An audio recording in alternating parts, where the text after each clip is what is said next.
And it's a direct violation of the First Amendment because it is the government telling companies what to do with the implicit threat of, he said, we can do this the easy way or we can do this the hard way. And they chose the easy way. Really sick. I've been very clear. They have a license granted by us at the FCC, and that comes with it an obligation to operate in the public interest. And we can get into some ways that we've been trying to reinvigorate the public interest and some changes that we've seen. But frankly, when you see stuff like this, I mean, look, we can do this the easy way or the hard way. These companies can find ways to change conduct, to take action, frankly, on Kimmel, or, there's going to be additional work for the FCC ahead. There's calls for Kimmel to be fired. I think, you could certainly see a path forward for suspension over this. And again, the FCC is going to have remedies that we could look at, and appears to be in action by Jimmy Kimmel to play into that narrative that this was somehow a MAGA or Republican motivated person. If that's what happened here with his conduct, that is really, really sick. It's really sort of past time that a lot of these licensed broadcasters themselves push back on Comcast and Disney and say, listen, we are going to preempt, we are not going to run Kimmel anymore until you straighten this out. I mean, look, we can do this the easy way or the hard way. Yesterday, after threats from Trump's FCC chair, ABC yanked Kimmel off the air indefinitely. That is blatant censorship. Brendan Carr's comments, they really sure seem like marching orders, and describe Jimmy's comments as the sickest conduct possible. There have been a lot of interpretations and, frankly, some downright fabrications about what Kimmel specifically said in terms of his characterization of the shooter, the assassin. So are they upset because they say Kimmel was misrepresenting, lying about the shooter's political views? Now, Kimmel's defenders say he was not saying that this was a MAGA person. Here are those comments in full. We hit some new lows over the weekend with the MAGA gang desperately trying to characterize this kid who murdered Charlie Kirk as anything other than one of them and doing everything they can to score political points from it. In between the finger pointing, there was grieving. On Friday, the White House flew the flags at half-staff, which got some criticism. But on a human level, you can see how hard the president is taking this. My condolences on the loss of your friend Charlie Kirk. May I ask, sir, personally, how are you holding up over the last day and a half, sir? I think very good. And by the way, right there, you see all the trucks? They've just started construction of the new ballroom for the White House, which is something they've been trying to get, as you know, for about 150 years. And it's going to be a beauty. Yes. He's at the fourth stage of grief, construction. This is not how an adult grieves the murder of someone he called a friend. This is how a 4-year-old mourns a goldfish, okay? It didn't just happen once. When I heard it, I was in the midst of, building for 150 years, they've wanted a ballroom at the White House, right? They don't have a ballroom. They have to use tents on the lawn for President Xi when he comes over. If it rains, it's a wipeout. And so I was with the architects and it's going to be incredible. And they came in, they said, Charlie Kirk is dead. I didn't know what they meant. I said, he was dead. Charlie Kirk was shot. And they thought he was dead because it was so horrific, And I said, dead. And then we installed the most beautiful chandelier. Sconces, you wouldn't believe. There's something wrong with them. There really is. This decision came after senior executives at ABC, Disney, and affiliates convened emergency meetings during which multiple execs felt that Kimmel had not actually said anything over the line, but the threat of Trump administration retaliation loomed. This week, Carr went on that right-wing podcast and said it was time for local TV stations to, quote, step up, and declared that this, quote, garbage, meaning the Kimmel show, is not something they want on their airwaves.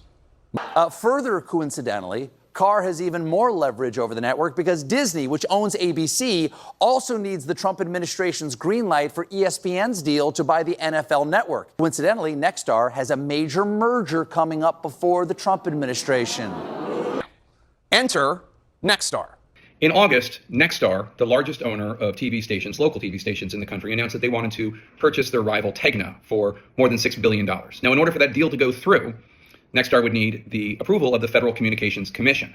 And in fact, they would need the FCC to lift the cap, a 39% cap that the FCC has, which is a rule that states, no company can own enough TV stations to reach more than 39% of the households in the United States. And this deal going through would violate that cap. The current chair of the FCC, Brendan Carr, he earlier this year said that he would be willing to entertain lifting what he called arcane artificial limits on how many TV stations any one company can own. So Nexstar not only needs Carr's approval for this acquisition, they need Carr to change the FCC rule. So it's perhaps not surprising that literally within hours of Brendan Carr announcing all this, telling local TV stations to jump, Nexstar said, how high? Iger's trying to close in on a mega deal between Disney and Fubo. Critics say that that merger would create a mega sports streaming monopoly. Right now, this merger is under a Justice Department antitrust review, and Iger needs Trump to approve it. So a company apparently capitulating to the whims of the president in order to ensure their merger goes through? Has that ever happened before? It feels to me like shutting down this type of speech would represent a serious threat to our freedoms. And you know who else thinks that? Brendan Carr in 2020, when he tweeted, "From internet memes to late-night comedians, political satire helps hold those in power accountable. Shutting down this type of political speech, especially at the urging of those targeted or threatened by its message, would represent a serious threat to our freedoms." Carr, who is now the chairman of the FCC, said, quote, "Free speech is the bedrock of democracy here." The administration claims this was not their decision, and it's not about Donald Trump. You know who doesn't believe that? Donald Trump. When you have a network and you have evening shows and all they do is hit Trump, that's all they do. If you go back, I guess they haven't had a conservative on in years or something, somebody said. But when you go back and take a look, all they do is hit Trump. They're licensed. They're not allowed to do that. Yes, they are. No matter what they claim, this is not entirely about what Jimmy said on Monday. This was part of a plan. 2 months ago, when the president was tastefully celebrating my cancellation, he posted, "Jimmy Kimmel is next to go." How would he have known? Last night he posted, "Jimmy Kimmel show is canceled. That leaves Jimmy and Seth, two total losers, on fake news NBC. Their ratings are also horrible. Do it, NBC. President DJT." We're still trying to wrap our heads around the senseless murder of the popular podcaster and conservative activist Charlie Kirk yesterday, whose death has amplified our anger, our differences. And I've seen a lot of extraordinarily vile responses to this from both sides of the political spectrum. Some people are cheering this, which is something I won't ever understand. And with all these terrible things happening, you would think that our president will at least make an attempt to bring us together. But he didn't. Instead, he blamed Democrats for their rhetoric.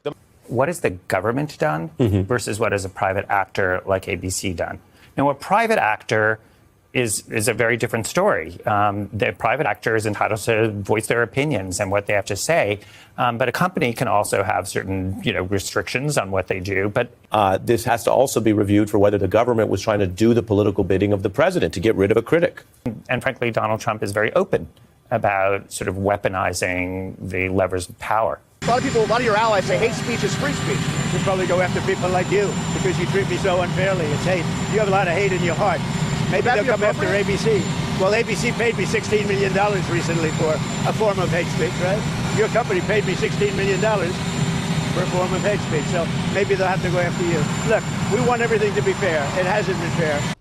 All of this, at the end of it, is about money. And it's about a president and his minions openly using the powers of the presidency to silence speech and speakers that President Trump does not like. It's the exact opposite of what he and his administration promised that they would do when it came to free speech.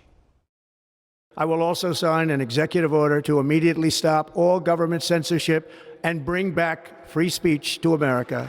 Never again will the immense power of the state be weaponized to persecute political opponents. And under Donald Trump's leadership, we may disagree with your views, but we will fight to defend your right to offer it in the public square. And if a comedian cannot make a joke about the president, an offensive joke even, without fear for his job, because the president will use the powers of his administration to lean on his rich bosses who want to make even more money, well, is that a country you want to live in? I hope that Charlie Kirk's death won't be used by a group we now call bad actors to create a society that was the opposite of the one he worked to build. You hope that.